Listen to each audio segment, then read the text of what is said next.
Hello दोस्तों, कहानी सुन रहे हैं अनूप और श्वेताश्विनी अश्व की। पिछले वीडियो में हमने देखा कि अनूप और श्वेताश्विनी अश्व का मिलन कैसे हुआ और साथ ही वे कैसे वहां से भागे। दोस्तों, एक बात आपको बता दूं, कहानी का इस भाग सुनने से पहले कहानी का पहला भाग जरूर सुन लीजिएगा ताकि आपको यह कहानी और भी ज्यादा दिलचस्प और रोचक लगेगी। उसकी लिंक मैंने डिस्क्रिप्शन बॉक्स में डाल दी है। पिछले वीडियो के अंत में हमने देखा कि श्वेताश्विनी ने अनूप के कान में कुछ कहा। आखिर क्या कहा था श्वेताश्विनी ने?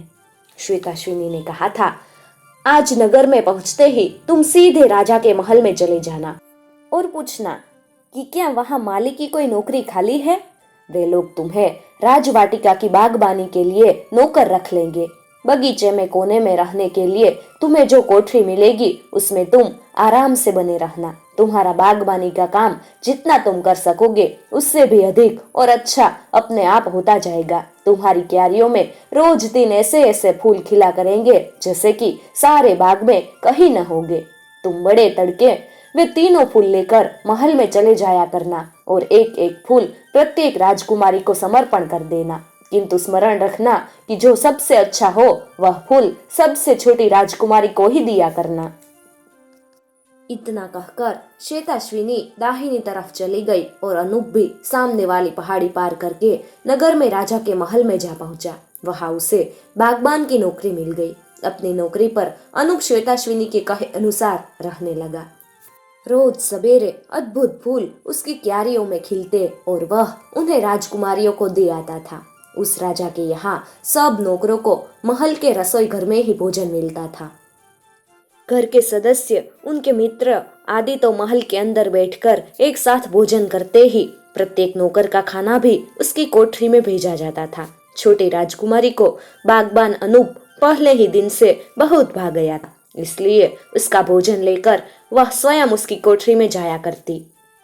एक दिन राजकुमारी ने अनूप से कहा कि वह अपना विवाह उसके साथ करना चाहती है। अनूप ने उत्तर दिया, जो आदमी एकदम निर्धन हो और जिसके खानदान का कुछ पता न हो, ऐसे आदमी के साथ एक राजकुमारी के विवाह की बात क्या नीरा पागलपन नहीं है? कुछ दिन बीतने पर राजकुमारी बहुत बीमार हुई।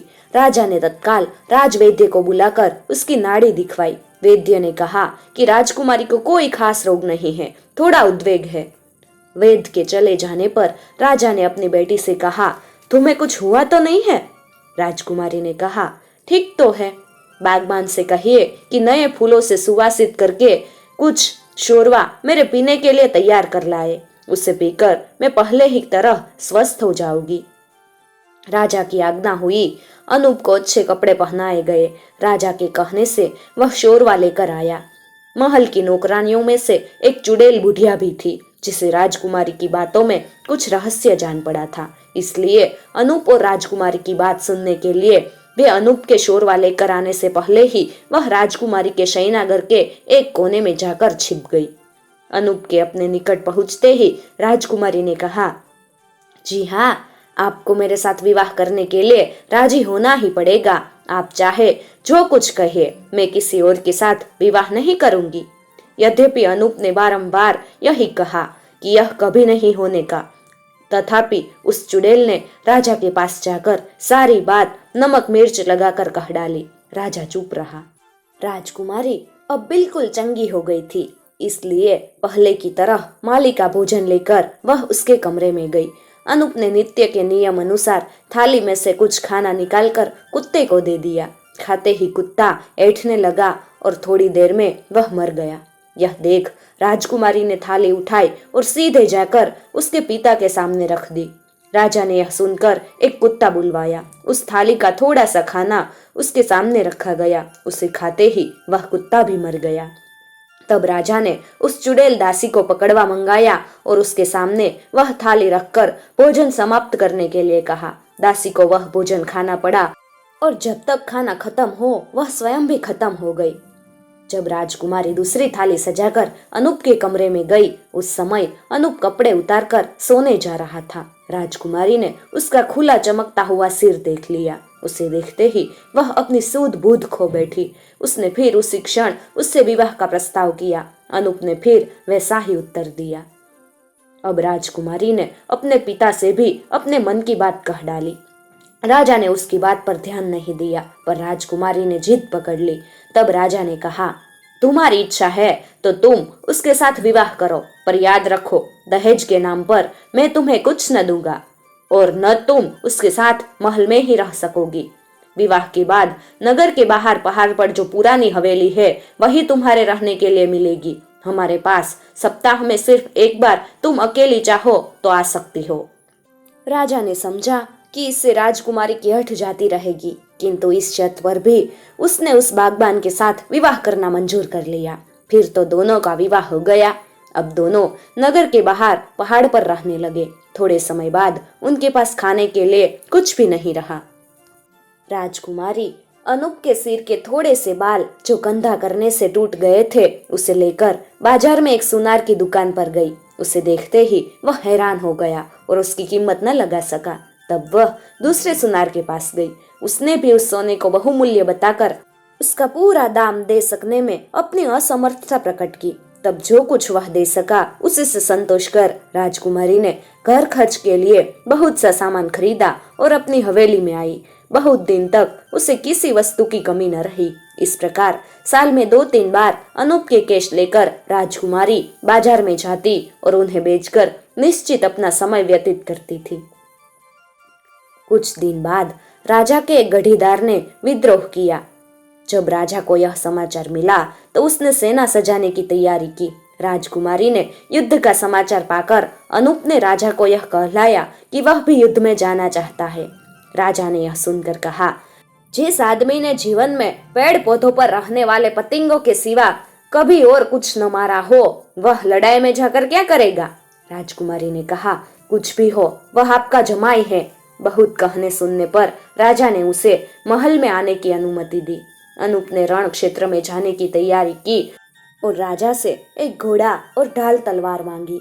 राजा ने उसे एक लंगड़ा और अंधा घोड़ा तथा जंग लगी हुई एक पुरानी तलवार दे दी।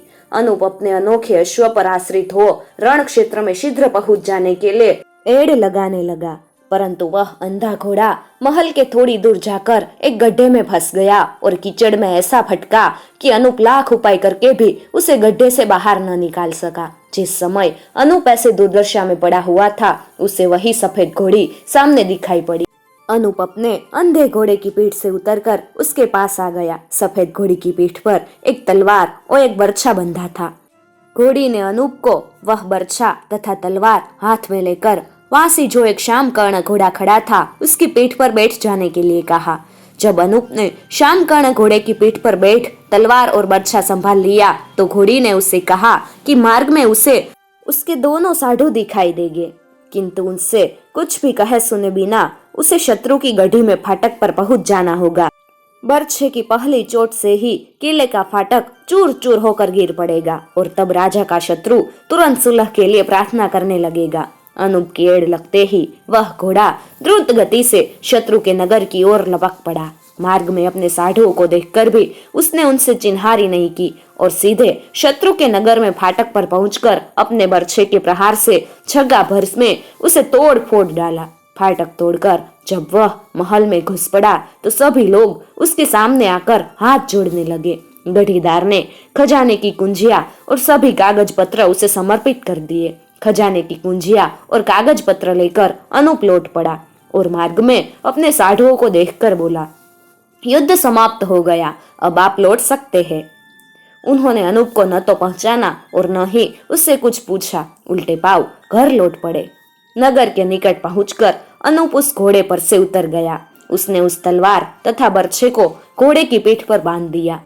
घोड़ा चला गया। अनूप जिस समय अपने अंधे घोड़े को कीचड़ में से निकालने में व्यस्त था, उसी समय उसके साधु और उनके सिपाही लौटते हुए उसके पास से निकले और व्यंग्य भरे वचनों से बोले, छोटे भाई लौट चलिए, आपको आगे कदम रखना भी न पड़ा और यहीं से खड़े खड़े आपने लड़ाई सर कर ली।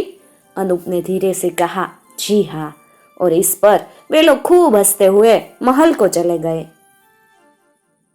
अनूप भी किसी प्रकार अपने अंधे घोड़े को खींच खाच कर गड्ढे के बाहर ले आया और उस पर सवार हो महल में पहुंचा। वहां अस्तबल में अपना घोड़ा पहुंचाकर और पुरानी तलवार शस्त्रागार में मुंशी के पास जमा करके चुपचाप अपने निर्जन पहाड़ी आवास में चला गया। युद्ध के संबंध में उसकी स्त्री ने पूछा तो कह दिया कि लड़ाई समाप्त हो गई और अपने राजा की विजय हुई है। क्या होगा कहानी में आगे? क्या राजकुमारी सच का पता जान पाएगी और सबको बता पाएगी? आखिर श्वेताश्विनी अश्व उसकी कोई मदद कर सकेगा? यह जानने के लिए आपको कहानी के अगले भाग का इंतजार करना पड़ेगा। दोस्तों, अगर आपको हमारी यह कहानी अच्छी लगती हो तो हमारी चैनल को जरूर सब्सक्राइब कर लीजिएगा ताकि आने वाले नए वीडियोस की नोटिफिकेशन सबसे पहले आपको मिल सके।